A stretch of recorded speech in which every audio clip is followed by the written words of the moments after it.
pagi Bapak Ibu semua. Sehat semuanya ya. Alhamdulillah. Terima kasih atas kedatangannya dalam rangka mendukung saya, mensupport saya menyelesaikan tugas pendidikan guru penggerak, yaitu diseminasi pemahaman dan penerapan pengalaman aksi nyata modul 1.4 budaya positif. Ini merupakan modul terakhir yang saya pelajari, masih ada sisa 2 modul lagi. Saya mohon doanya semoga saya bisa menyelesaikan pendidikan ini dengan baik dan dapat lulus juga dengan nilai yang baik. Kepada yang terhormat Bapak Haji Waryono yang hari ini tidak bisa membersamai kami, tapi beliau mengizinkan saya untuk melakukan presentasi tentang budaya positif yang sudah saya pelajari, serta rekan-rekan guru semua yang saya cintai, saya banggakan. Langsung saja untuk memulai kegiatan ini, yang pertama adalah sambutan yang akan diwakili oleh Bapak Hidayatul Mustaqim selaku perwakilan dari Pak Haji Karyono. Kepadanya saya persilakan.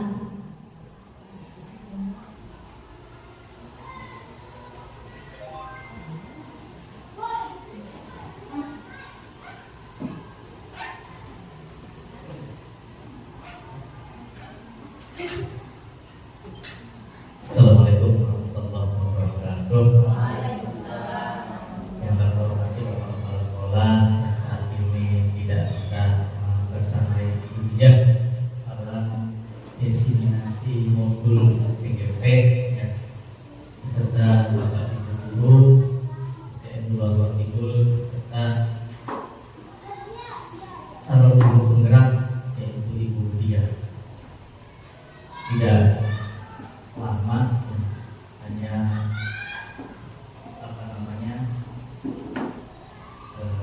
mudah-mudahan pesan untuk guru-guru kita ya teman-teman, mudah-mudahan nanti ketika ada pendaftaran pembukaan CGP, yuk kita sama-sama daftar dan kesempatan yuk sama-sama daftar, dan mudah-mudahan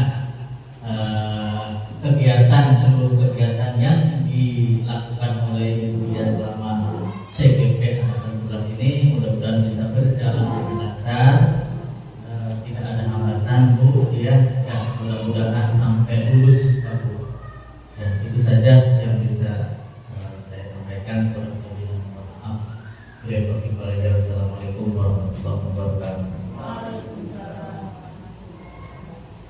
Terima kasih kepada Pak Yayat yang telah mewakili Kepala Sekolah. Langsung saja ya, kita masuk ke diseminasi pemahaman dan penerapan pengalaman aksi nyata modul 1.4 budaya positif. Sebelum saya ke materi, saya akan memperkenalkan terlebih dahulu orang-orang yang ada di belakang saya dalam mengikuti pendidikan guru penggerak ini. Tentunya saya dibantu oleh beberapa pihaknya. Yang pertama yaitu Ibu Fasilitator, namanya Ibu Faridah Sri Bratini. Beliau adalah orang yang selalu membersamai kami dalam Google Meeting. Alhamdulillah sekarang sudah masuk ke modul 2.1, nanti terakhir modul 3 ya. Terus yang selanjutnya adalah Bapak pengajar praktik kelompok saya yang bernama Bapak Sukarma. Beliau adalah guru dari SMP Negeri 2 Gegesik. Jadi ketika ada kendala apapun, itu beliau yang akan selalu membantu, dan juga misalkan ada tugas-tugas yang belum saya kerjakan, beliau yang selalu mengingatkan. Dan saya sendiri Najatul Umami, calon guru penggerak angkatan 11 Kabupaten Cirebon dari SDN 2 Gua Kidul. Selanjutnya. Nah, sebelum kita memulai, agar kegiatan ini dapat diikuti dengan antusias, kita ice breathing dulu ya Bapak Ibu ya. Coba sekarang kita berpasangan dulu. Kira-kira ada nggak yang nggak ada pasangan? Berdua. Mohon izin Bapak Ibu berdiri. Ya, ini bisa kita terapkan juga nanti ketika di kelas ya. Ice breaking itu sangat penting agar anak-anak itu antusias dalam belajar. Coba sekarang kita bentuk berpasangan. Yang nggak ada pasangannya, ada nggak? Ada semua lah ya. Coba Ibu Ate berdiri. Oh, ini sebenarnya aduh, nggak bisa Bu, soalnya ini permainannya gini. Bapak Ibu gini tangannya, tapi berpandangan. Nah, makanya nah, materi sama siapa? Iya, nggak apa-apa lah itu Bu, ya. Iya, nah berpandangan sudah, pandangi baik-baik. Enggak, gini caranya. Kita akan bermain menjauh, mendekat, dan tangkap. Ya, nanti kalau instruksi saya menjauh berarti Bapak Ibu.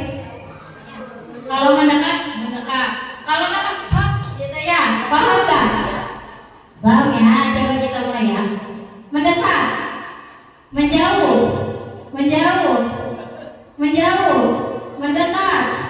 mendekat, tangkap. Siapa yang kena, siapa yang nggak kena? Paham bisa ya? Satu kali lagi coba ya. Coba menjauh, mendekat, tangkap.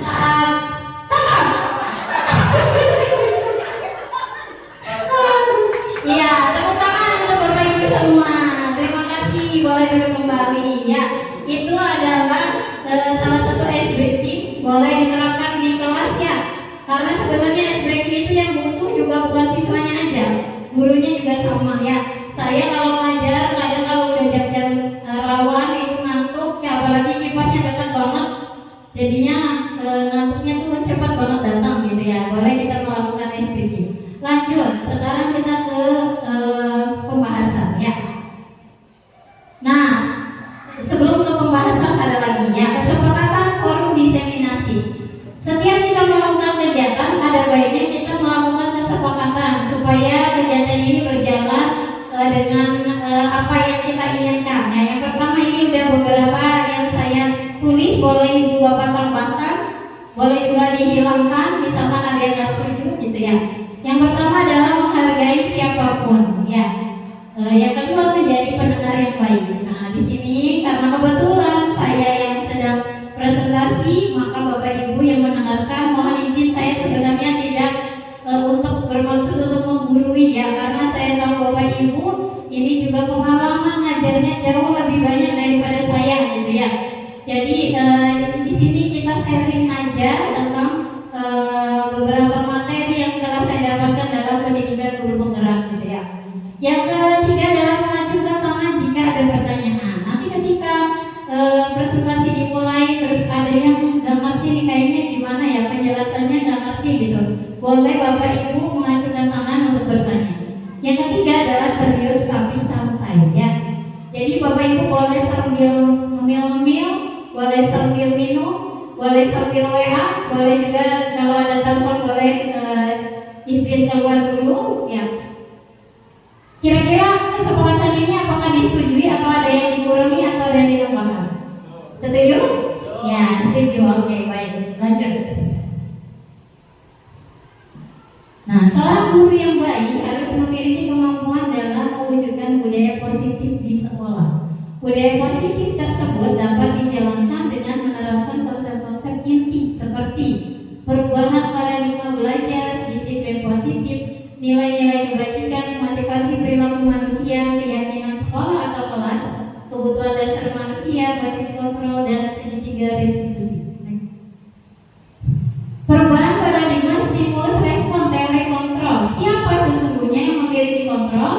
Nah, ini ada stimulus respon. Dalam stimulus respon ini adalah respon-responnya itu bersifat negatif, dan teori kontrol ini adalah bersifat positif ya. Yang pertama adalah kita mencoba mengubah orang berpandangan sama dengan kita.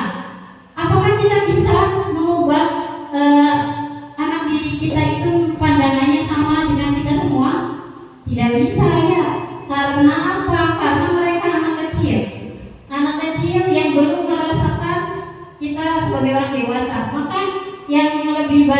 adalah kita yang masuk ke dunia anak-anak gitu, karena anak kita telah melewati masa anak-anak, jadi kita harus yang memahami. Nah, makanya di sini teori ngobrolnya adalah kita berusaha memahami pandangan orang lain tentang dunia. Dalam hal ini kita posisinya adalah sebagai guru ya. Yang kedua adalah perilaku guru dilihat sebagai suatu kesalahan. Ketika anak didik kita itu berbuat salah, maka kita jangan dulu menjudge bahwa mereka ini salah gitu ya. Jadi akhirnya nanti mereka menjadi down gitu ya. Jadi kita tanya dulu apa sebenarnya yang kamu lakukan kesalahan itu, apa alasannya gitu. Makanya ini teori-teorinya adalah semua perilaku itu pasti memiliki tujuan.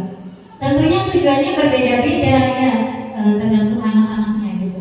Yang ketiga adalah orang lain bisa mengontrol saya. Ini hampir sama nih, karena saya bisa mengontrol orang lain, kebalikannya ya. Jadi kita pun tidak bisa mengontrol orang lain, begitu juga orang lain tidak bisa mengontrol kita. Yang bisa adalah apa? Kita itu menuntun, mengembangkan ya. Dalam hal ini siswa, misalkan kita menyuruh anak untuk bisa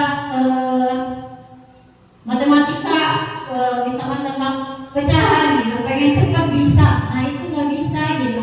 Yang bisa adalah kita menuntunnya, mengembangkan potensi dari anak tersebut gitu ya. Jadi yang bisa mengontrol diri kita itu kita sendiri. Begitupun dengan siswa, yang bisa mengontrolkan mereka itu siswa itu sendiri ya. Lanjut, pemaksaan ada pada saat rujukan gagal. Nah, seringkali ini ya kalau misalnya anak-anak, contohnya dalam pembelajaran.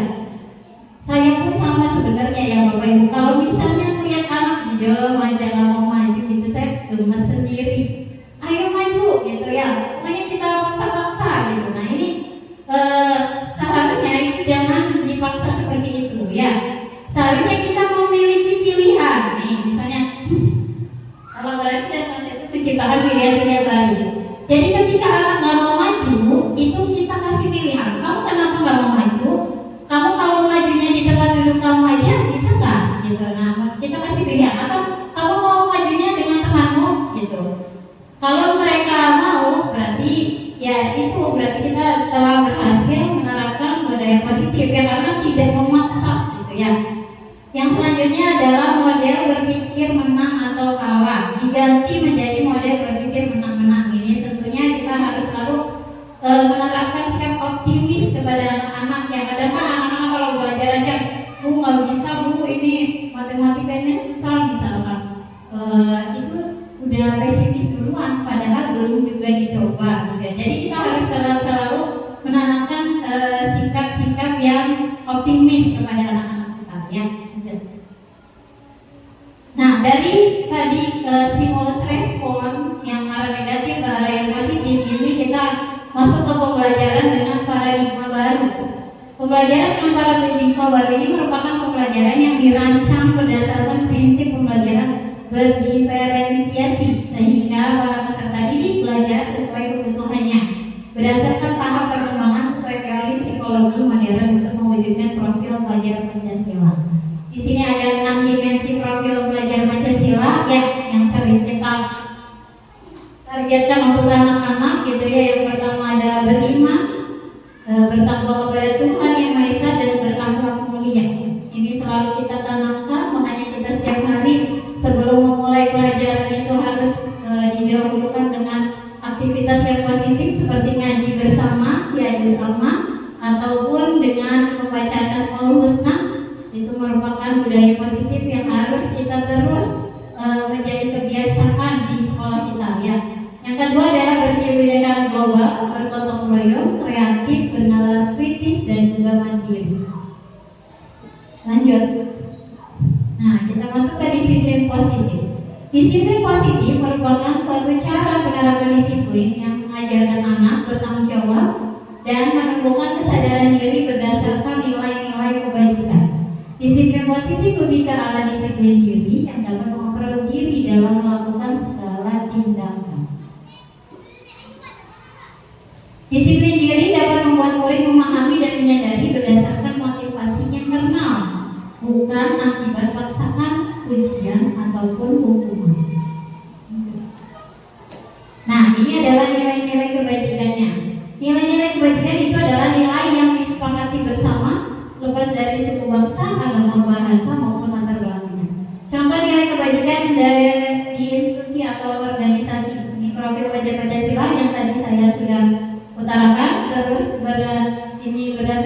school primary years program toleransi yang meliputi toleransi, rasa hormat, integritas, mandiri, menghargai, antusias, empati, keingin-tahuan, kreativitas, kerjasama, percaya diri, dan komitmen.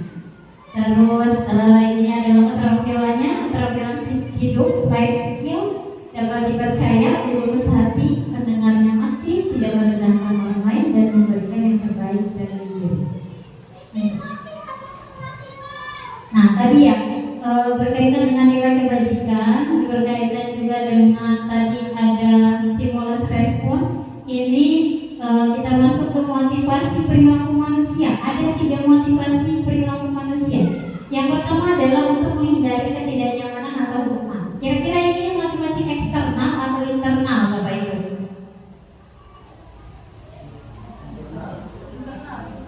Untuk menghindari ketidaknyamanan atau hukuman, internal atau eksternal?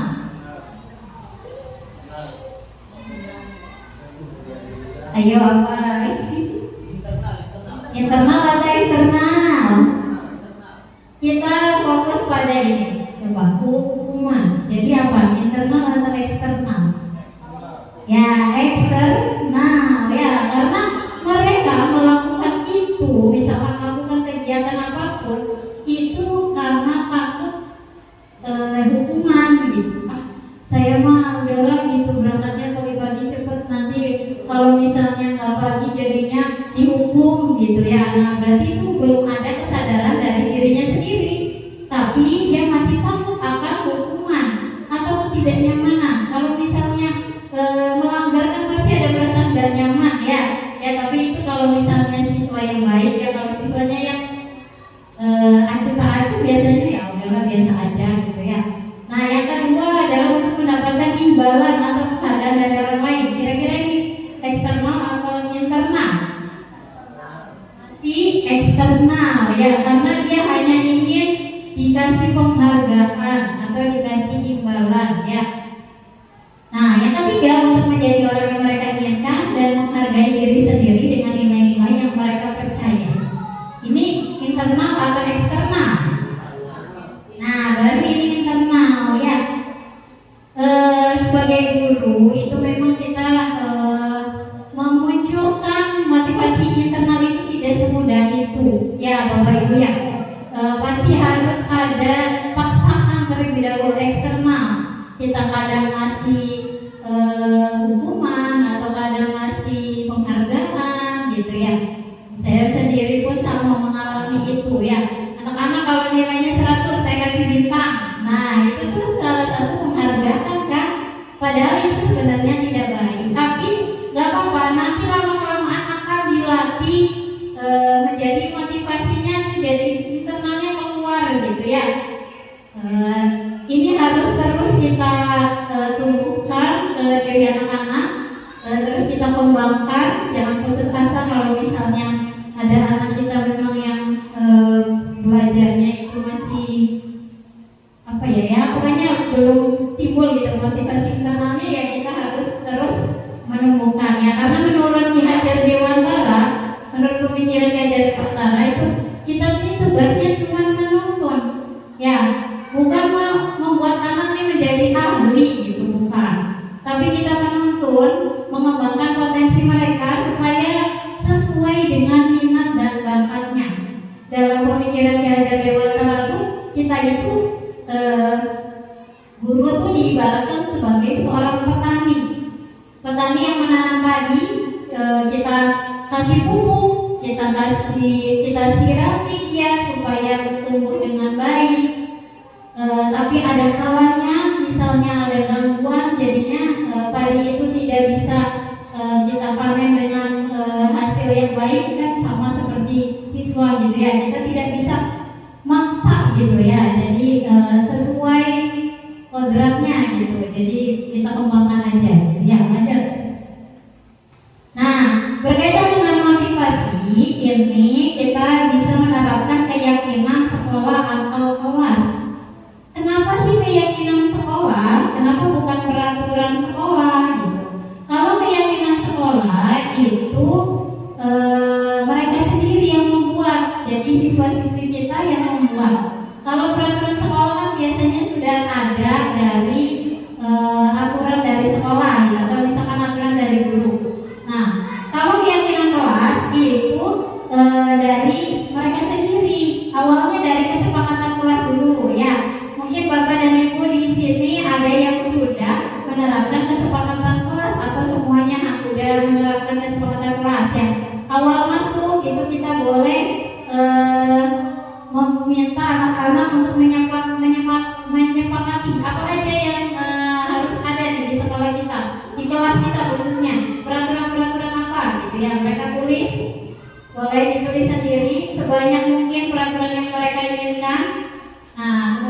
nanti kita eh, kita pajang gitu ya.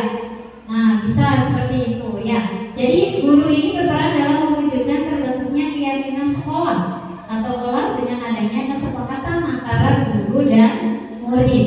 Keyakinan sekolah atau kelas berupa pernyataan-pernyataan universal yang mudah diingat dan dipahami dan diterapkan di lingkungan sekolah.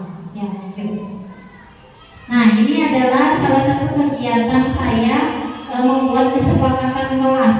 Nah, jadi mereka diberi kertas, boleh menulis apa saja yang mereka inginkan, peraturan apa saja yang ingin mereka tulis yang akan nanti disepakati bersama. Terus diubah menjadi keyakinan kelas. Kenapa diubah? Karena dalam kesepakatan kelas itu ada kalimat-kalimat yang masih bersifat negatif. Contohnya apa? Contohnya buang sampah, jangan membuang sampah, gitu ya. Jangan membuang sampah sembarangan. Itu kan masih ada kata jangan.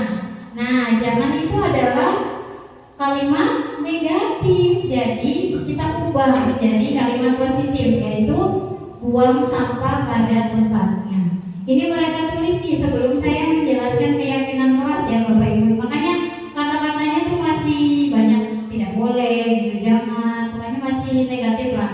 Nah, terus saya arahkan mereka menjadi keyakinan kelas dan saya ubah bersama dengan anak-anak menjadi keyakinan kelas. Nah, akhirnya dari beberapa itu saya rangkum yang sama banyak, makanya saya rangkum menjadi 8 keyakinan kelas yang ada di kelas 6B. Ya. Ini yang pertama, buang sampah pada tempatnya. Anak-anak pasti nulis yang pertama peraturan begitu. Yang terlintas dari benak mereka adalah buang sampah, padahal mereka juga sama sebenarnya masih membuang sampahnya sembarangan. Makanya dengan adanya keyakinan kelas ini jadi mereka merasa bertanggung jawab karena dia sendiri yang menulis gitu, bukan saya yang memberikan aturan tapi mereka gitu ya. Yang kedua adalah kerjakan tugas dengan jujur. Ini di sini ada yang nulis tidak boleh mencontek gitu. Tidak boleh gitu, tidak boleh masih kalimat negatif. Akhirnya saya ubah menjadi kerjakan tugas dengan jujur. Saling menyayangi antar teman. Ini ada yang nulis dilarang mengolok-olok teman. Nah, gitu, dilarang. Sama, dilarang juga masih kalimat negatif. Saya ubah menjadi saling menyayangi antar teman. Anak-anak tuh pada gitu ya. Olok-oloknya itu sebenarnya sepele atau misalkan olok-olok orang tua gitu yang lebih ininya ya. Makanya harus kita arahkan supaya mereka tidak lagi bersikap seperti itu. Berteman dengan siapa saja. Ini ada yang nulis tidak memilih-milih teman. Nah, saya ubah menjadi berteman dengan siapa saja. Terus selalu menjaga kebersihan. Tadi kaitannya dengan membuang sampah. Jagalah barang yang ada di kelas. Karena anak-anak ini kadang tangannya tuh jahil. Apalagi di meja pasti ya. Tip-ek itu udah hampir semua meja ada tip-ekan. Nah, itu kan mereka tidak menjaga barang dengan baik. Terus saling melindungi antar teman, ya tidak bermusuhan dan piket sesuai jadwal. Ini contoh dari keyakinan kelas yang sudah saya terapkan di kelas 6B. Kebutuhan dasar manusia. Setiap manusia ini memiliki kebutuhan. Ya. Apa itu kebutuhan dasar manusia? Kebutuhan dasar manusia adalah segala sesuatu yang kita lakukan untuk mendapatkan apa yang kita inginkan. Seluruh tindakan yang kita lakukan memiliki tujuan tertentu, dan semua usaha terbaik yang kita lakukan adalah dalam rangka agar kebutuhan dasar kita terpenuhi dengan baik. Apa saja kebutuhan dasar manusia? Nah, di sini ada 5 kebutuhan dasar manusia. Yang pertama adalah bertahan hidup atau survival. Ini kaitannya dengan makanan, pakaian, tempat tinggal, keamanan, dan kesehatan. Ini masih masuk ke kebutuhan pokoknya. Terus kasih sayang dan rasa diterima.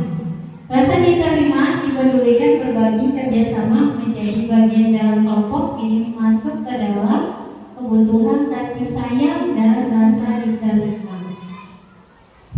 Terus ada penguasaan yang meliputi harga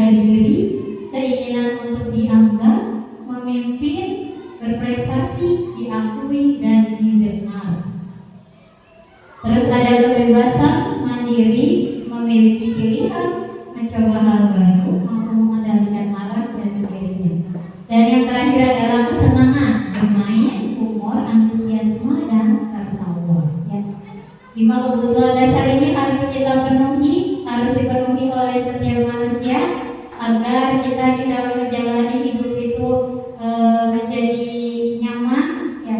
Makanya anak-anak kalau misalnya di kelas pasti aja nanya, Bu istirahatnya kapan sih gitu ya, padahal udah ada jadwal itu tuh setiap hari hampir ada aja yang nanya gitu ya, Bu pulangnya kapan sih gitu. Makanya selalu kita ingatkan, kamu nih gak mesti di sekolah ini gak akan belajar terus menerus, pasti ada hak kamu untuk bermain yaitu pada saat istirahat ya. Tapi tetap saja namanya anak SD ya, anak SD mah itu karakteristiknya masih anak-anak, jadinya Bu istirahatnya kapan, Bu istirahat tak, Bu pulangnya kapan gitu, itu aja yang kita lanjut.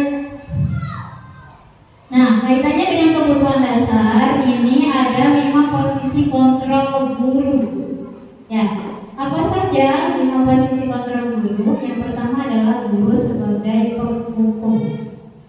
Yang kedua, guru sebagai pembuat merasa bersalah. Yang ketiga, guru sebagai teman. Yang keempat, guru sebagai pemantau.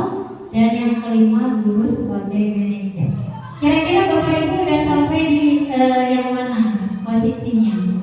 Coba saya mau tanya, salah satu ada yang ini, ada yang berpendapat. Kira-kira Ibu udah sampai mana? Siapa? Kayaknya udah ke semuanya, Bro. Mana aja? Ya, kami sebagai guru kiranya itu kelima-limanya udah dilakukan. Kenapa?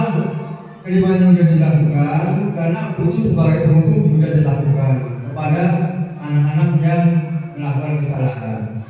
Guru sebagai pembuat merasa bersalah, artinya begini. Ketika seorang guru merasa bersalah, ketika kita ada kelalaian menerapkan suatu cara atau apa ya, dalam hubungan untuk anak yang terbaik. Nah, ketika itu tidak ada kesalahan sedikit, maka oleh anak itu diterapkan di luar, maka kita sebagai guru merasa bersalah. Yang ketiga, sebagai teman, saya kira guru dengan anak-anak harus sebagai anak dan juga teman. Tidak kita sebagai guru merasa itu siapapun itu. Kita dengan anak-anak harus merasa sebagai bapak dan teman, sehingga dalam hal kebaikan apapun bisa tercapai. Yang keempat, guru sebagai pemantau. Kita sebagai guru tidak lepas sebagai pemantau terhadap anak, karena seorang guru itu dituntut dari berbagai macam hal. Perbuatan anak seperti apa tetap saja ke guru, sehingga kita guru harus memantau sedemikian rupa agar tidak terjadi hal yang tidak diinginkan. Guru sebagai manajer, seorang guru itu sudah pasti mengajarkan, mengatur anak-anak agar berbuat yang baik. Hingga saya rasa posisi kelima ini sudah diterapkan oleh seorang guru. Mungkin itu. Tangan untuk baca, ya. Sekarang buku A ya. Terima kasih. Ini saya menanggapi yang tadi disampaikan sama Pak Jarsari. Yang poin kedua aja. Kayaknya yang saya tangkap dari penjelasan Pak Jarsari, guru sebagai pembuat merasa bersalah. Itu berarti yang merasa bersalah itu gurunya, kan? Oh, kalau menurut saya bukan. Jadi guru yang membuat anak tersebut merasa bersalah. Jadi kalau anak itu bersalah, guru sebisa mungkin membuat kira-kira anak ini merasa bersalah. Berarti nanti anak tersebut jerah untuk mengulangi kembali kesalahan yang sama atau yang kesalahan yang lain. Jadi bukan gurunya yang merasa bersalah, tapi guru membuat anak tersebut merasa bersalah, sehingga anak tersebut jerah untuk mengulangi atau berbuat salah kembali. Itu yang nomor 2 dari saya. Yang semuanya saya setuju dengan Pak Jam. Kelima-limanya kami sebagai guru sudah terlibat semuanya. Terima kasih. Terima kasih kepada Pak Jarsari dan buku. Ada lagi nggak, Bapak Ibu? Cukup ya. Nah, 5 posisi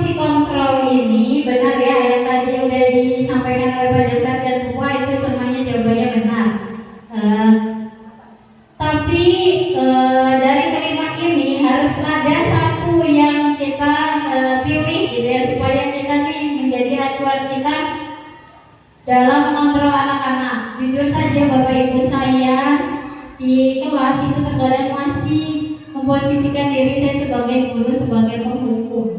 Ya, jadi ketika ada anak bersalah, saya akan menghukum dia, gitu ya. Menghukumnya dengan apa? Ya tentunya tidak berat sih, tapi apalah gitu ya, yang membuat dia nanti tidak mengulangi lagi gitu.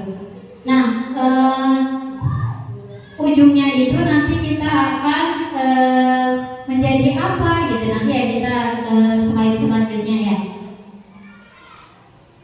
Lanjut nih, coba ya amati tabel di bawah ini. Pernyataan, saya kecewa sekali dengan kamu. Nah, kira-kira siapa yang mengatakan? Posisi apa ini yang mengatakan? Saya, ya, guru sebagai apa? Tadi yang 5 itu. Saya kecewa sekali dengan kamu. Berarti apa? Guru sebagai apa? Sebagai apa, Bu Ella? Coba kita cek sebagai apa? Ya, betul. Sebagai pembuat merasa bersalah. Ya, saya kecewa sekali dengan kamu. Jadi dia merasanya, aduh, ibu guru saya ini udah kecewa sama saya gitu ya. Jadi itu pembuat merasa bersalah. Yang kedua, kamu tidak pernah benar melakukannya. Ini maksudnya ke kontrol yang mana? Penghukum. Betul apa tidak? Coba kita lihat. Ya, betul. Ini sebagai penghukum. Jadi apapun yang dia lakukan ini salah. Kamu ini di mata ibu udah salah. Lakuin apa aja itu salah, gitu ya. Makanya ini maksudnya ke posisi sebagai penghukum.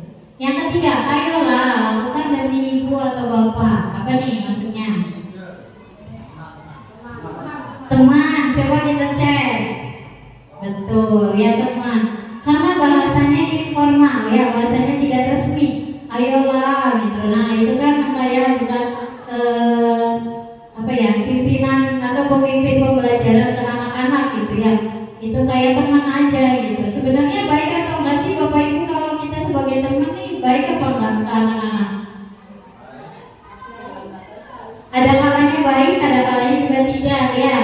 Baik kalau misalnya anak itu misalnya tidak bandel banget gitu ya, nggak bisa dikasih tahu gitu.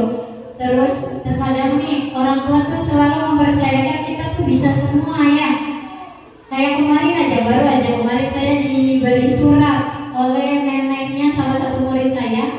Katanya beliau curhat di situ.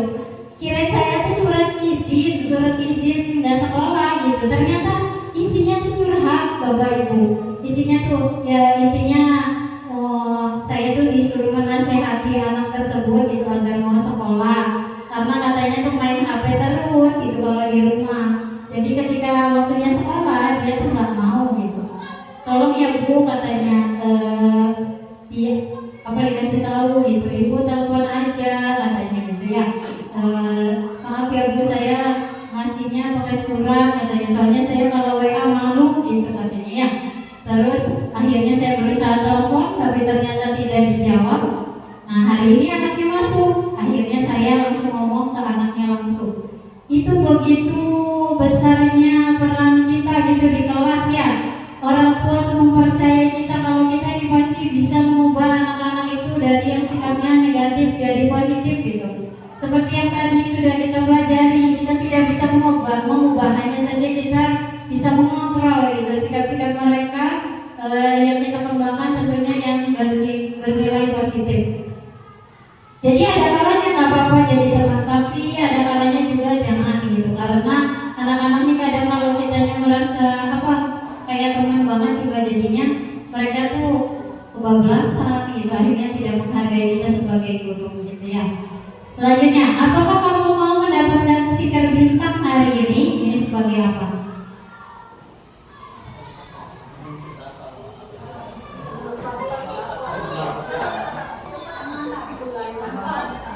Pemantau, betul apa tidak? Coba kita cek. Betul ya, pemantau. Nah, ini kaitannya dengan apa ya, stiker bintang itu saya punya pengalaman di kelas itu. Saya dari awal saya ngajar di sini tahun 2019, berarti udah 5 tahun yang lalu ya. Itu saya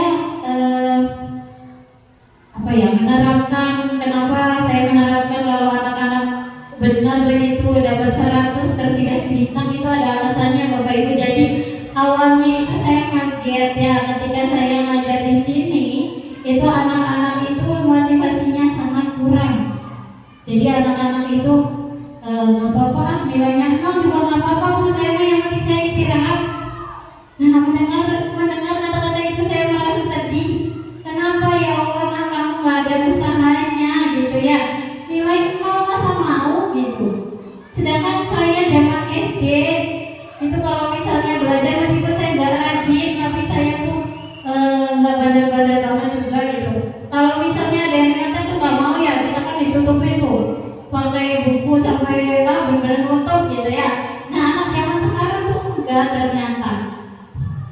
Akhirnya saya mikir apa ya yang harus saya lakukan gitu supaya anak itu timbul motivasi dalam dirinya gitu. Saya pernah PPL waktu kuliah 3 bulan di Sumedang. Itu saya menerapkan bersama teman-teman, yaitu kalau misalnya malam kita tuh membuat RPP-nya setiap hari. Jadi besok ngajar itu kita malamnya bikin RPP. Nah, kita tuh pengen menimbulkan motivasi. Jadi anak-anak ini merasa kedatangan mahasiswa ini pengennya dihargai gitu ya. Mereka ini antusias gitu. Apa ya caranya gitu? Bersama teman-teman sekelompok, saya setiap malam itu memotong bintang-bintang yang ngeprint gitu, awalnya ngeprint, dipotongin bintangnya itu ya. Terus ditempel, kalau dapat 100 mereka dapat bintang. Mereka tuh sangat antusias. Jadi kalau misalnya pelajarannya bukan kita, bukan mahasiswa, mereka merasa sedih. Kayak kapan ngajar lagi di kelas saya, gitu, pasti nanya gitu. Ya terus akhirnya berarti berhasil nih. Nah jadi saya terapkan di sini. Tapi kalau saya udah jadi guru gini, terus gunting-gunting setiap hari capek juga ya kan. Kalau dulu mahasiswa 3 bulan oke lah nggak apa-apa ya, sabarin aja gitu ya sampai lulus gitu. Ternyata gimana ya caranya ya biar nggak gunting-gunting gitu. Jadinya saya inisiatif membuat stempel. Nah stempelnya itu saya tulis very good gitu ya. Tapi saya tidak serta-merta ngasih bintang itu kalau 100 langsung cap gitu enggak. Tapi ada syaratnya. Yang dapat 100 itu kalau yang pertama kali mengoreksi. Jadi koreksi yang pertama itu 100 akan saya beri.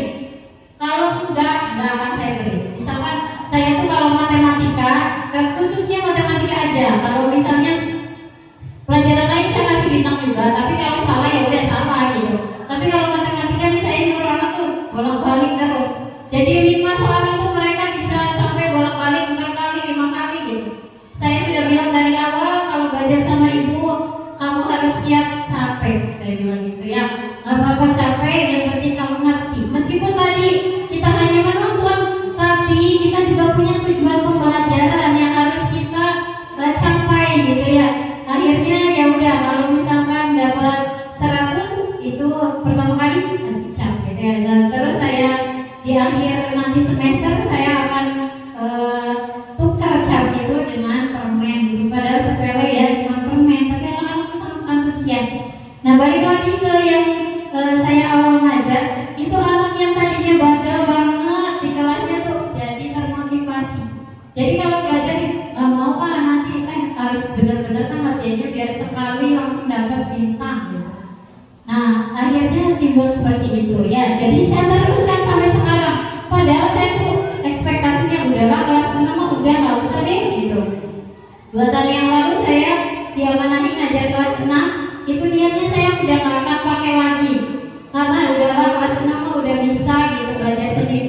Ternyata ataupun nggak antusias gitu kalau dikasih bintang, tapi ternyata masih antusias.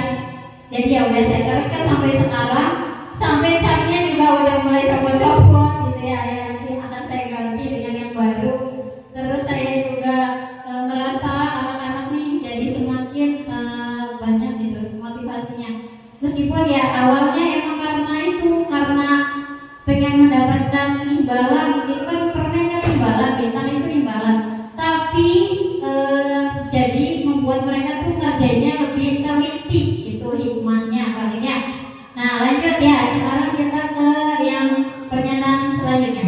Bagaimana kamu bisa menyelesaikan masalah ini? Ini maksudnya ke posisi mana? Manajer, kita cek. Ya betul, manajer ya. Nah satu lagi, kamu selalu yang paling terakhir. Ini posisinya mana? Rasa bersalah, coba kita cek. Penghukum ya. Ternyata penghukum. Kamu ini selalu yang paling terakhir. Tadi nyalahin gitu ya. Nyalahin terus jadi membuat mereka tuh jadi salah apa menghukum gitu ya. Ujung-ujungnya ini pasti akan dihukum gitu ya. Lanjut. Nah, di antara 5 posisi kontrol guru itu sebaiknya guru itu menggunakan posisi kontrol sebagai manajer. Nah, di mana sebagai manajer ini coba next. Sebagai manajer, guru dapat berbuat sesuatu bersama murid, mempersilahkan murid bertanggung jawab dan mendukung murid agar dapat menemukan solusinya. Ya, jadi setiap kesalahan kita ubah menjadi mereka introspeksi diri. Apa sebenarnya yang salah dari dirimu? Solusi apa yang terbaik untuk kamu? Jadi kita yang lebih ke memberikan kesempatan kepada anak tersebut untuk mencari tahu sendiri apa salahnya dan solusi yang terbaik untuk dirinya. Lanjut. Selain itu, posisi manajer mengacu pada restitusi yang dapat menjadikan murid sebagai manajer bagi dirinya sendiri, sehingga dapat tercipta identitas positif pada diri murid. Nah, lanjut. Ini segitiga restitusi ini adalah tahapan setelah kita memposisikan kita sebagai manajer, ya. Menjadi manajer ini tidak mudah, Bapak Ibu, ya. Awalnya mungkin jadi penghukum, terus merasa bersalah gitu, pembuat merasa bersalah.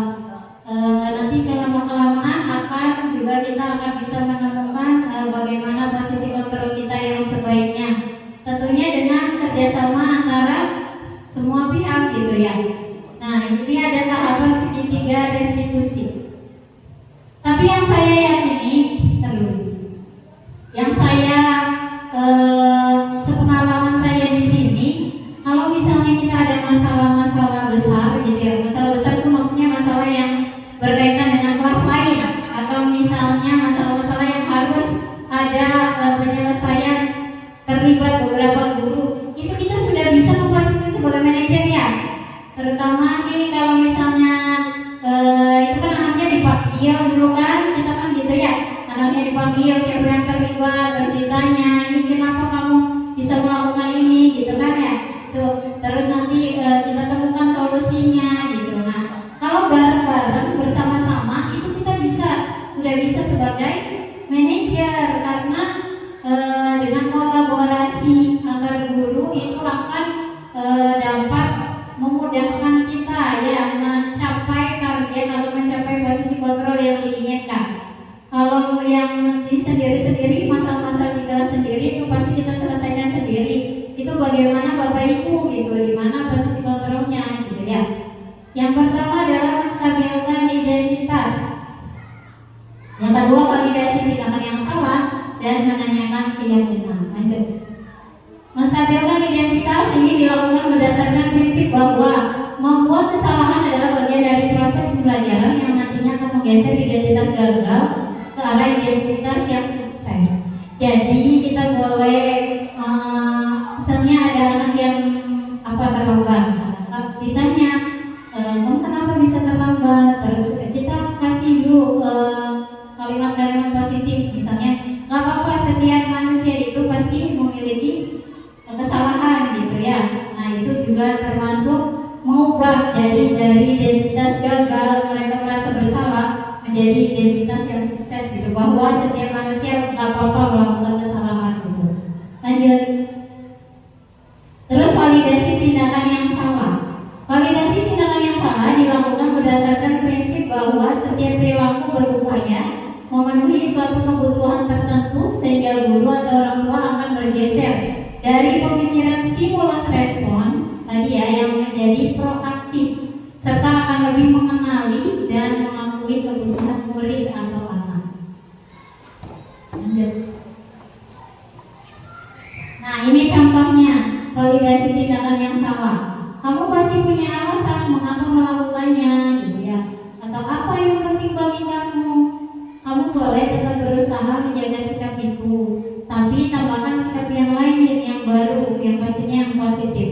Terus mau kamu belajar cara lain untuk mendapatkan yang kamu butuhkan tanpa harus memukul gitu. Misalnya kalau anaknya suka memukul gitu ya.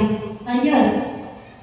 Yang ketiga adalah menanyakan keyakinan. Menanyakan keyakinan dilakukan dengan memberi pertanyaan-pertanyaan bermakna kepada murid atau anak untuk menunjukkan motivasi secara intrinsik, sehingga mampu mengaitkan keyakinannya dengan tindakan yang salah. Contoh ungkapan dari menanyakan keyakinan adalah adalah apa nilai yang kita percaya di sekolah kita. Nanti balik lagi ke keyakinan kelas nantinya ditanya, kan kamu udah pernah bikin keyakinan kelas, nah kira-kira keyakinan kelas apa yang kamu langgar gitu ya. Jadi mereka sendiri yang mengidentifikasi kelas yang ideal itu seperti apa, bisa juga gitu. Kamu ingin jadi anak seperti apa yang kamu rasakan ketika kamu melakukan itu, menjadi orang yang seperti apa gitu ya. Lanjut. Nah, ini contoh penerapan segitiga restitusi yang sudah saya lakukan. Jadi di dalam modul 1.4 itu ada tugas untuk membuat skenario tentang menerapkan segitiga restitusi.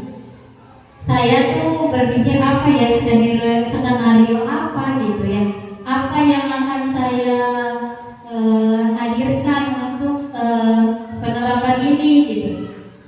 Kembali mikir-mikir, hari Senin ikut upacara bendera, ada anak yang saya tegur, ada anak yang tidak memakai topi. Kamu kenapa nggak pakai topi? Saya tanya gitu.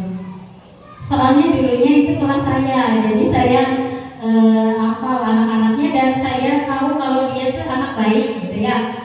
Nah terus katanya itu mau dipinjam gitu sama temannya yang jadi petugas.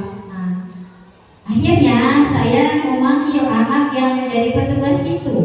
Ya, berarti saya alhamdulillah nih ada bahan buat menerapkan segitiga restitusi gitu ya, tanpa harus saya mengarang-arang gitu skenario apa yang harus saya ini ada masalahnya gitu anak. Nah akhirnya saya panggil anak itu setelah selesai upacara. Saya tanya, kenapa kamu gak bawa topi? Benar kamu gak bawa topi? Iya benar Bu katanya. Kenapa kamu kan jadi petugas? Yaudah nanti ya setelah ini, setelah belajar pulang sekolah ngobrol sama ibu, saya bilang gitu ya. Nah terus saya tanya anaknya, yang pertama tadi menstabilkan identitas ya, saya tanya, kenapa kamu melakukan itu? Saya bilang gini, nggak apa-apa kok kalau kamu bersalah. Setiap manusia itu pasti punya kesalahan, ibu juga sama pernah punya kesalahan. Nah sekarang coba ceritakan, kenapa kamu bisa melakukan itu? Kamu itu membiarkan teman kamu menjadi tumbal gitu ya. Dianya yang selamat, tapi temannya yang nggak selamat gitu kan. Kamu nggak boleh seperti itu gitu. Mentang-mentang kamu petugas tidak seperti itu juga gitu. Milik orang lain itu apalagi dipakai ya udah gitu, nggak boleh kita rebut gitu ya. Terus dia bercerita ya, akhirnya saya juga memvalidasi tindakan dia yang salah. Jadi kamu benar nih, apa alasannya gitu. Terus katanya, iya Bu benar, alasannya soalnya saya buru-buru Bu gitu. Berangkat sekolah, takutnya terlambat. Karena kan hari Senin tuh biasanya, atau kenapa ya kalau hari Senin tuh hari yang paling sibuk kayaknya. Kita tuh kalau udah mau mulai hari Senin ya Allah gitu kayaknya tuh. Kenapa sih gitu, Senin nih sibuk banget, padahal hari-hari selain Senin tuh ya sama aja gitu sebenarnya, tapi rasanya kalau Senin nih kayak gimana gitu ya. Nah terus apa yang akan kamu lakukan gitu? Terus dia memberikan solusi sendiri. Iya Bu, nanti saya tidak akan buru-buru, kalau mau buru-buru ya saya harus mengecek terlebih dahulu gitu peralatan dari apa aja yang kurang gitu. Terus dia menemukan solusinya sendiri setelah saya menanyakan keyakinan kelas kepada dirinya. Meskipun dia bukan kelas saya, tapi saya tahu di kelasnya itu sudah membuat kesepakatan kelas. Akhirnya saya bertanya, apa kesepakatan kelas yang kamu langgar hari ini? Katanya tentang kedisiplinan Bu, ya betul. Itu berarti yang kamu langgar. Apa yang akan kamu lakukan selanjutnya? Nah tadi dia akan berusaha ngecek kembali apa-apa yang harus dibawa gitu ya. Tindakan dia membawa topi ini sebenarnya mah tindakan sepele ya kayaknya gitu. Maksud sih gara-gara itu aja tuh di ini gitu. Tapi kalau yang sepele aja kita biarkan, nanti akan menjadi suatu kebiasaan. Kita tidak ingin anak murid kita itu memiliki kebiasaan yang buruk. Jadi kita hentikan, kita kasih solusi apa yang seharusnya kamu lakukan gitu ya. Jadi jangan berlarut-larut gitu. Mungkin hal itu sepele, nanti kalau misalnya hal-hal yang lain dianggap sepele, nanti akan menjadikan ya udah jadinya acuh tak acuh gitu ya. Lanjut. Nah, sekarang kita ke penutup budaya. Ya, budaya positif ini di sekolah merupakan hal yang sangat penting untuk menciptakan pendidikan yang berkualitas di sekolah. Apalagi sekarang di sekolah-sekolah menerapkan kurikulum merdeka.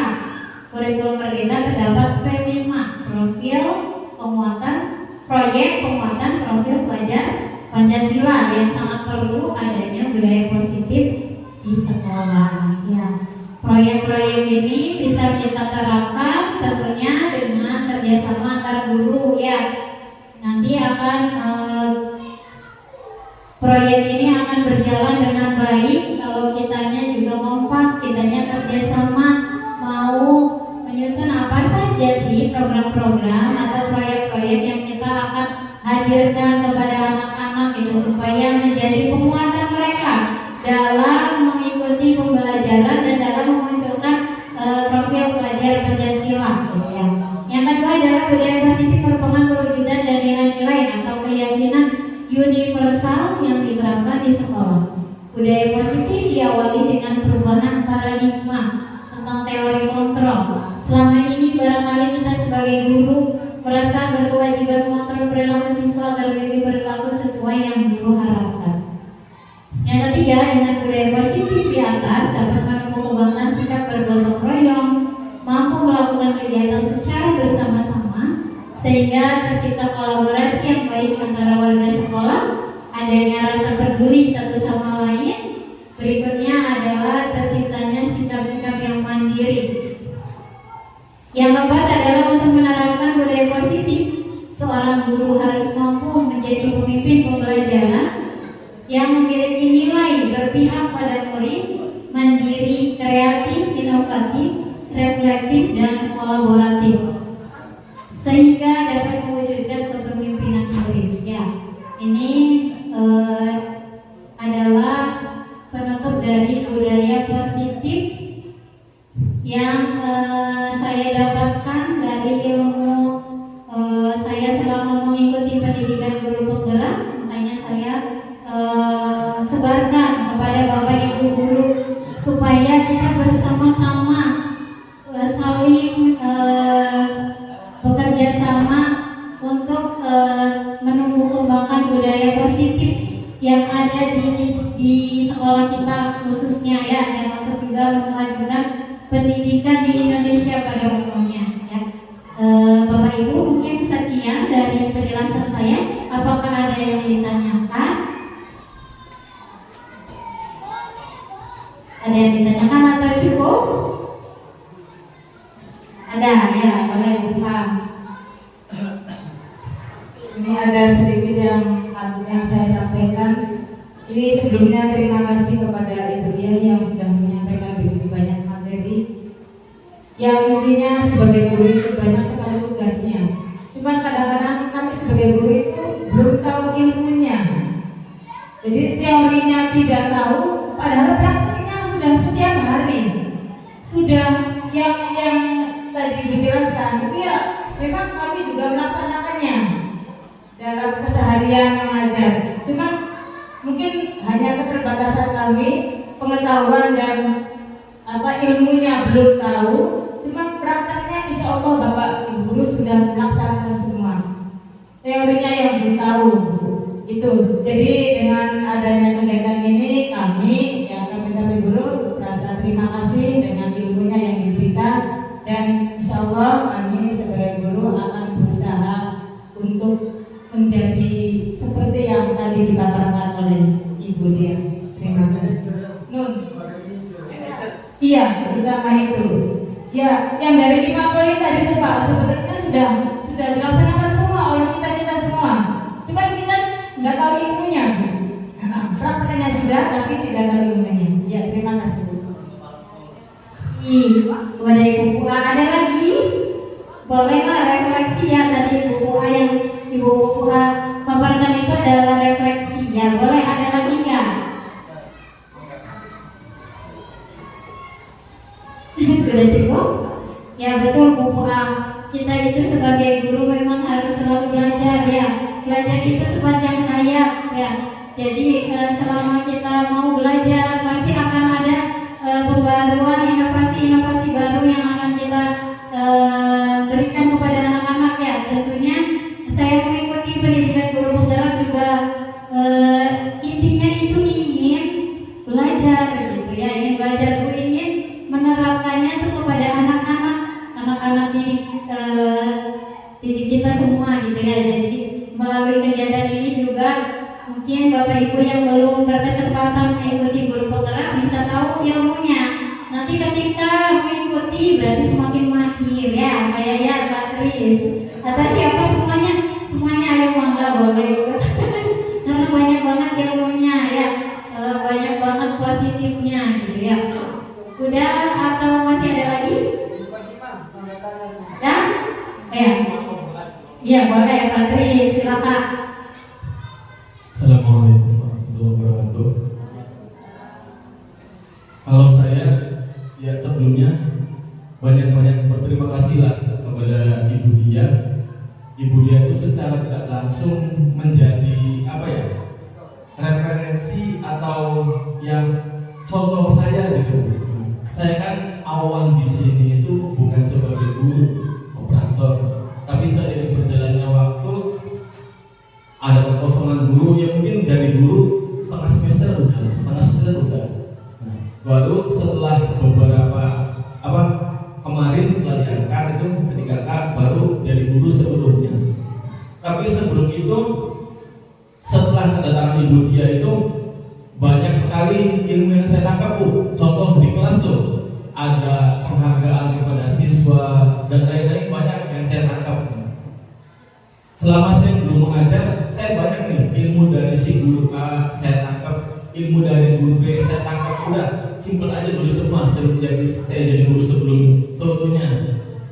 Pas setelah saya menjadi guru, saya ingat Ibu Dia tuh pernah menerapkan bintang, dan lain-lain. Makanya di kelas saya terapkan semua yang Ibu Dia pernah ajarkan di kelas tuh. Saya tahu gini. Masalah bacaan yang dulu saya pernah di Ibu Haji Jung itu tetap saya terapkan semua, masalah bacaan, masalah pembiasaan setiap pagi dengan kolaborasi dari guru-guru yang lain. Makanya saya yang masih muda tapi banyak berterima kasih kepada guru-guru senior. Saya di sini lama tapi duduk aja diam, memperhatikan. Oh ini baiknya kayak gini saya ambil. Oh baiknya gini saya ambil.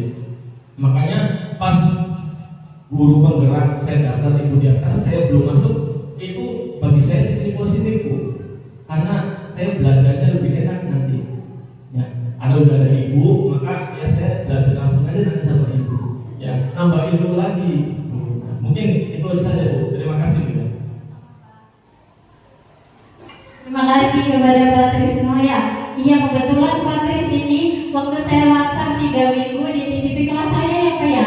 Nah terus sering Patris tuh WA saya, Ibu anak-anak katanya nanyain bintang gitu ya, stiker bintang. Emang pada awalnya tuh saya pakai stiker, beneran pakai stiker. Maksudnya pakai yang di print itu terus saya tempelin di tembok gitu. Lama-lama kayaknya saya kurang efektif gitu karena di sini kan saya sudah jadi wali kelas gitu. Akhirnya soalnya nanti jadi tempelan bintang semua banyak gitu ya, selama misalnya 10 bulan kita belajar. Nah Patris tuh sering nanya, Bu ini anak-anak minta bintang ya, udah Pak bilang aja nanti kalau saya datang gitu ya. Alhamdulillah berarti apa yang saya terapkan dapat menginspirasi Patris sekarang sudah menjadi guru seutuhnya ya Pak. Saya lihat kelasnya juga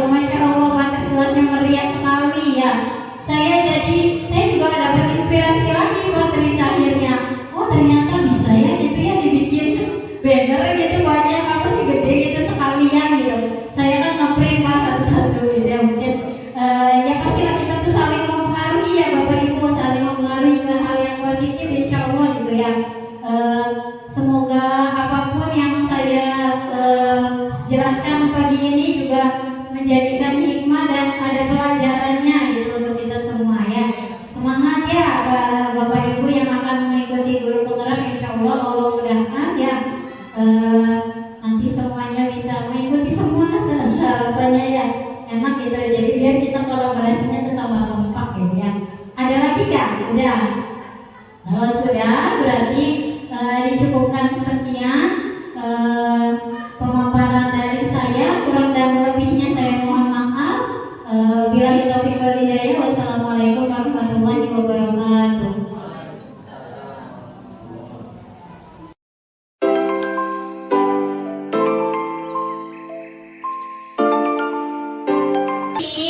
Kalian ibu minta untuk membuat keyakinan kelas. Apa sih itu keyakinan kelas? Keyakinan kelas itu sama kayak peraturan ya. Bedanya apa? Bedanya kalau keyakinan kelas itu, kalau peraturan kan ibu yang bikin ya, atau sekolah yang bikin. Nah, kalau keyakinan kelas itu adalah kalian yang bikin ya, kalian yang membuatnya sendiri ya. Dan sekarang nanti ibu bagikan kertas, terus kalian tulis kamu maunya apa, peraturan yang ada di kelas. Nanti kita jadikan menjadi keyakinan kelas ya. Ibu mau bagian kertasnya.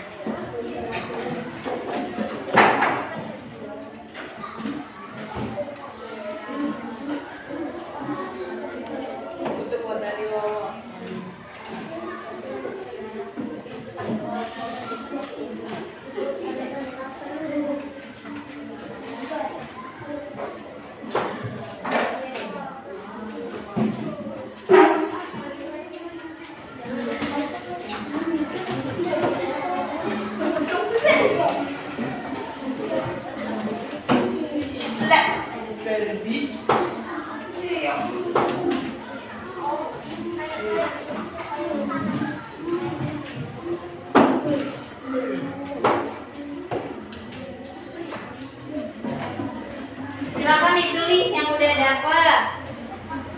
Yang udah dapat kertasnya boleh ditulis. Nanti kalau mau yang ada yang mau 2, boleh ya, kasih tahu aja. Misalnya mau nulisnya 2 hal peraturannya boleh.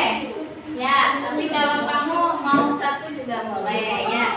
Bebas apapun boleh kamu tulis.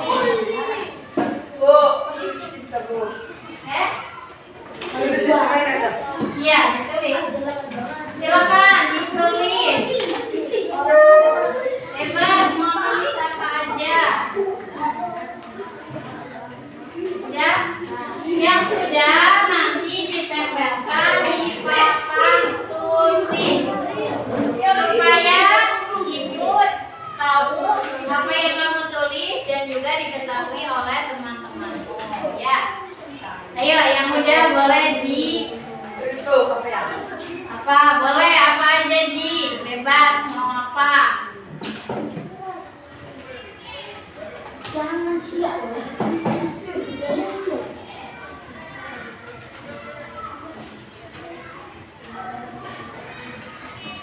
Apa aja Sob?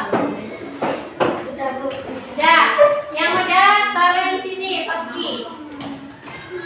Yang udah boleh diletakkan di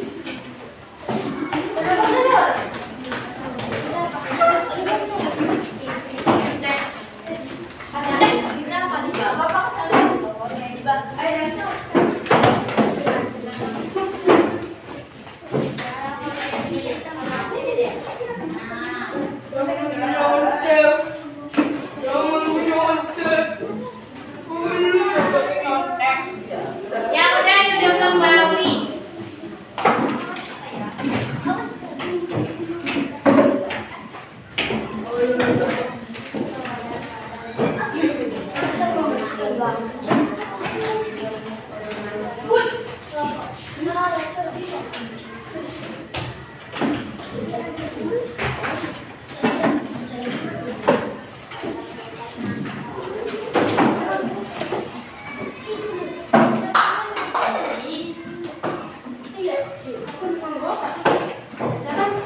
Udah belum? Siapa yang belum? Namanya simpan dulu.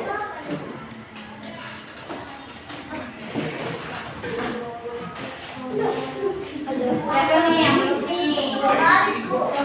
Apa?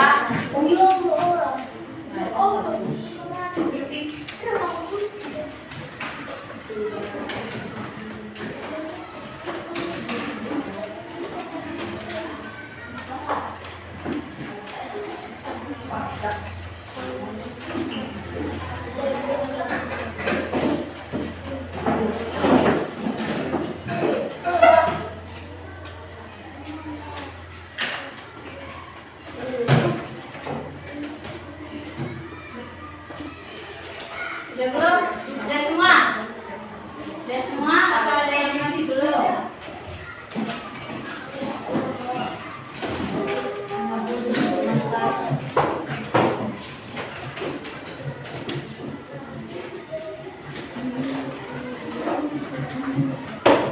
Udah?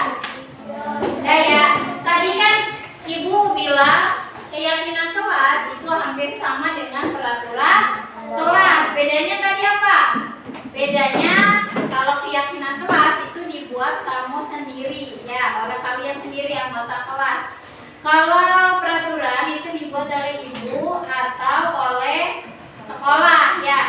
Terus bedanya lagi kalau keyakinan kelas itu menggunakan kalimat positif. Ya, kalau misalnya peraturan kelas kan masih ada yang negatif. Nah, misalnya dilarang atau misalkan tidak boleh. Nah, itu namanya kalimat negatif. Itu nggak boleh tuh kayak gitu ya. Coba ibu cek ya tulisan kalian nih, ada nggak yang masih pakai kata dilarang? Ya, coba nih ada buang sampah pada tempatnya. Betul ya, udah positif dan udah menjadi keyakinan kelas. Ya, ibu tulis keyakinan kelas. Buang sampah pada tempatnya.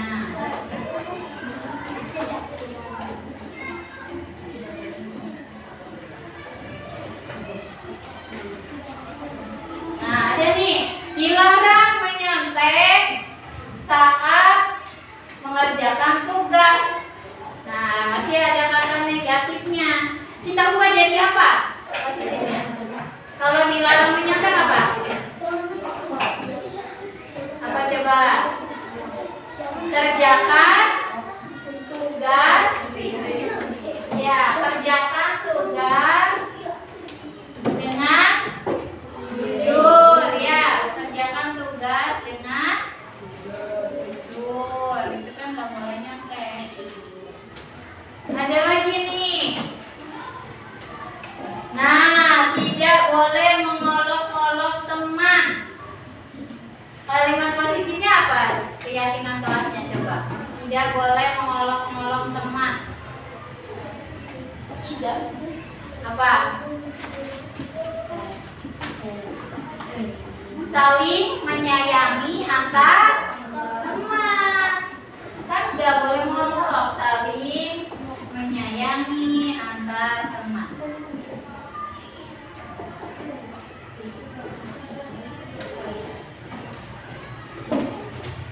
Nah, yang keempat apa nih? Ada lagi nih.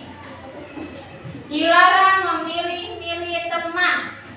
Berarti apa kalimat positifnya? Betul, betul bilang. Berteman dengan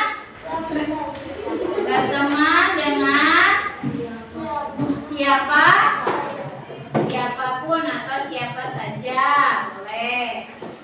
Ada lagi.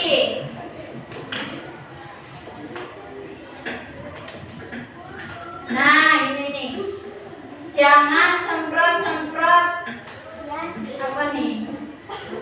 Apa? Jangan semprot-semprotan di bangku. Ayo, berarti apa?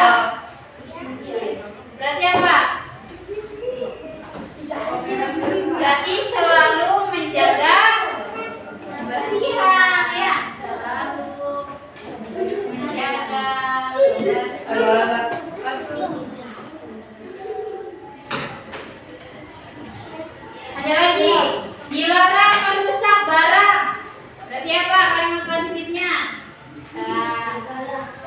Jagalah barang yang ada di kelas.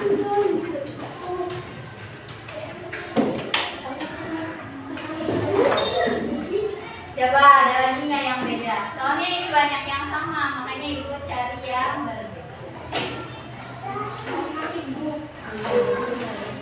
Piket nih, piket ketika giliran kita. Jangan berkelahi. Berarti apa? Kalimat positifnya. Nah, jangan berkelahi berarti apa? Saling melindungi, boleh. Saling melindungi antar teman, ya. Iya, harus saling melindungi dong. Nah, yang terakhir nih, yang beda tadi itu ada piket nih, piket. Ini tadi yang piket mana ya? Nah, piket ketika giliran kita, berarti piket sesuai jadwal. Ya.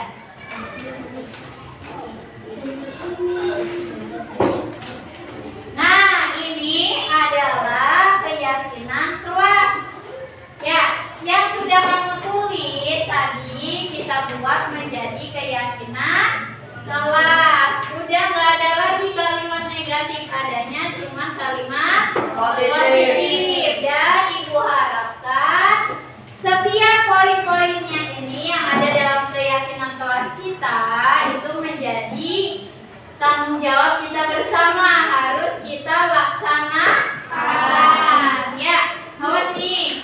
Nanti kalian harus ingat keyakinan kelas kita apa aja ya, supaya kita di kelas itu dapat belajar dengan nyaman, belajar dengan aman, belajar dengan tertib. Ya, poin yang paling penting adalah saling tuh. Semuanya nih penting nih, harus kita laksanakan ya. Yang pasti kamu harus saling menyayangi antar teman. Supaya apa? Supaya kelas kita menjadi apa? Menjadi kelas yang kondusif ya. Dan itu adalah keyakinan kelas kita ya. Cukup sekian, nanti kita akan menjadikan keyakinan kelas ini adalah sesuatu hal yang kita harus laksanakan. Setuju? Setuju.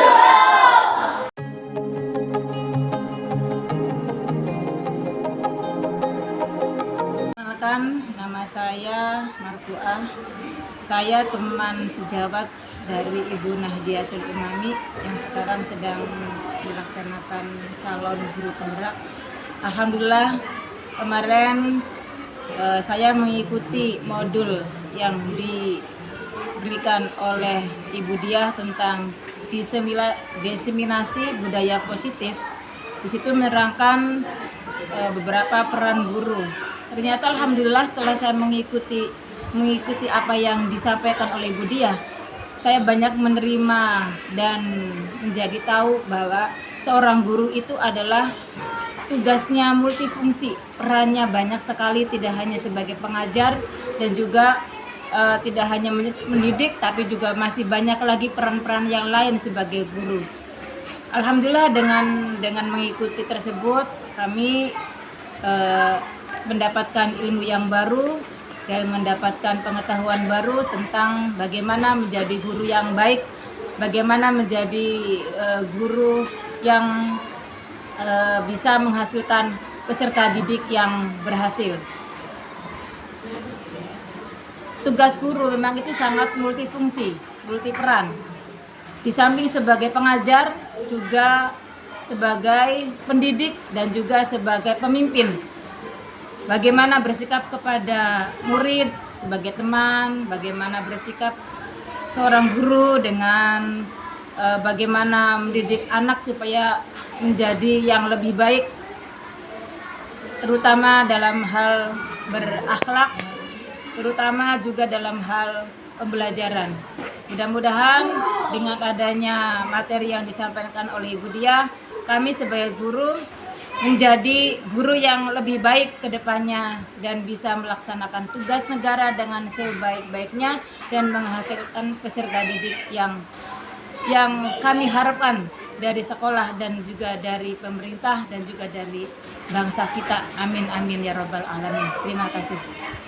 Ishairun Nisa siswi kelas 6B SDN 2 Buah Saya sangat senang belajar